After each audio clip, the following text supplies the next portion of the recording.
Another year, another controversy about the veil in France. After a mother was verbally abused by a far-right politician during her son's school visit to a regional assembly, the debate over the veil, Islam and secularism in France has kicked off once again, with one journalist even comparing the hijab to a Nazi uniform. So is this really about head coverings or secularism? Or given the recent attack on a mosque in France by a former member of Marine Le Pen's far-right party, is this really about French Muslims being constantly demonized as some sort of enemy within? Joining me to debate this are Rim-Sarah Alouane, an international human rights researcher focusing on religious freedom and civil liberties, and Benjamin Haddad, a director at the Atlantic Council and the former DC representative of President Emmanuel Macron's presidential campaign. Thank you both for joining me in the arena. Reem, when you heard the president of this regional assembly, who belongs to Marine Le Pen's far-right party, when you heard of this verbal attack that he made on a Muslim mother wearing a hijab on a school trip, accompanying her kid, demanding she take it off in the name of French secularism, before he and others from his party stormed out of the chamber, what was your reaction? How surprised were you? I was not surprised, but at the same time, I realized that we have again, and maybe even more, reach a point of no return. When you see the reaction of this person and how we amplify a problem that actually is not really a problem. When I saw this kid crying, this mother was with her kid. Yeah, her son wept on camera. Yeah, her son was there. She was just literally giving her free time to help our understaffed, underpaid teacher to go with kids and helping the staff. Yeah. And being treated that way, my first reaction was, this is getting worse. Where are we going? This is not my country. It's getting worse, says Reem. The council president's actions, Benjamin, led to widespread condemnation in France. Would you add your voice to those condemnations? Oh, yes, absolutely. I mean, this is a humiliation of a woman who, exactly as Reem said, was accompanying her kid to school, giving her free time to public school. This is actually a sign of integration in a way. It's participating to the life of the community. So I think on this, there's widespread agreement that she should not have been treated this way. President Macron actually said it was humiliating. His spokesperson said it was a shame on the Republic. So there is But his education minister, who did condemn the abuse, then went on to say, it's not forbidden by the law, but the headscarf is not desirable in our society. It's as simple as that. How does that mother supposed to feel when the education minister comes out and says that, has a kind of yes, but response So to this the abuse? it is a very complicated question. Yeah. So, there's a few things. I mean, first in France, you have a tradition of secularism and separation, strict separation of church and state that's been reinforced by a law 15 years ago saying that no ostentatious sign, religious sign should be admitted within the public service, within the school, within a city hall, for example. And that goes for the hijab, but also for a kippah, for a visible cross. And, this goes back to a long tradition in France that actually is mostly about the Catholic Church than Muslims. This is not Muslims being singled out in your view? It is not, but it is true that we have a hard time having a rational debate about this. And I regret the fact that each time you have these controversies that are singled out. Do Muslims in France feel singled out by this secularism argument? Absolutely, and the irony is Muslims only want laicite to be applied. As in, laicite is here to protect religious freedom. But we are witnessing a transformation of laicite into a legal monster that it was not aimed to be when the law was implemented. And this is dangerous because here we have religious freedom at stake, but also a constant harassment and target of a part of our population to whom we say you do not belong unless... So let me ask Benjamin that question. Do you recognise that description, constant targeting and harassment of a section of the population, French Muslims? Well, I think it's true that the debate has shifted to a place where there's lots of confusion and it targets Islam or Muslims, and there's lots of mixes. I completely agree with Rim that the law is there and we don't need to extend the law.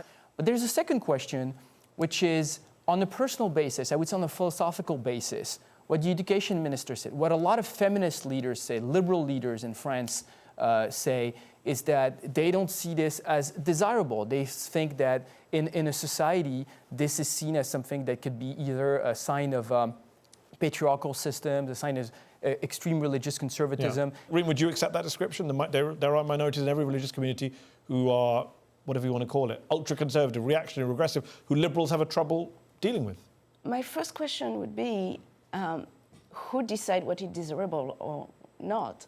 This constant idea that only one group of people decide for the other, we are going to free you, but on our terms. This is not liberty to me. Wouldn't your critics say that society decides, the public decide, it's a democracy? Right now, a recent poll found that 2/3 of people in France said they would be in favour of banning the headscarf on school trips. So as much as President Macron might not agree with it, he's going against public opinion on that. Well, what is public opinion when those polls are done right after a huge controversy, and we can see that after presidential election, etc. Let me tell you what happened on the ground. Without these mothers, there would not be any school trips. They give their time. Let me even tell you something maybe even more sad. When a Muslim woman wears a hijab, and when she cleans the toilet of the next CEO who will come and be able to work in a clean office, when a Muslim woman wearing a hijab take care of our elders, because literally nobody wants to take their jobs, nobody cares about the hijab. This is nice Leila or Fatima who bring us pastries every morning. However, as soon as this woman or the kids, second, third generation, who studied in the School of the Republic, who know their right, start to be visible, to know their right, to know the law, to love France, we tell them, hold on a second, you do not fit in our society. We are going to decide how you will fit. But you also know that a lot of these women who have been tremendous successes of integration, as you mentioned, also sometimes the most vocal, saying that they want to push back against Salafi groups, against religious conservatives, who are actually sometimes the most hawkish on the hijab in the French conversation. That's something that doesn't really transpire sometimes outside of France, but you have a lot of secular Muslim women who say that they feel pressured, they feel threatened, that, you know, if we talk about experiences on the ground, you will also have religious leaders going to mayors asking to have separate hours in public swimming pools between men and women. You'll have a lot of young girls who don't want to sit in biology classes in schools because they feel pressure from their parents or from their brothers. You have neighborhoods where you have a form of religious conservatism that has imposed itself, and that makes it very complicated for young women and, you know, other groups such as gays, LGBTs to express themselves. And so, as you said, who decides?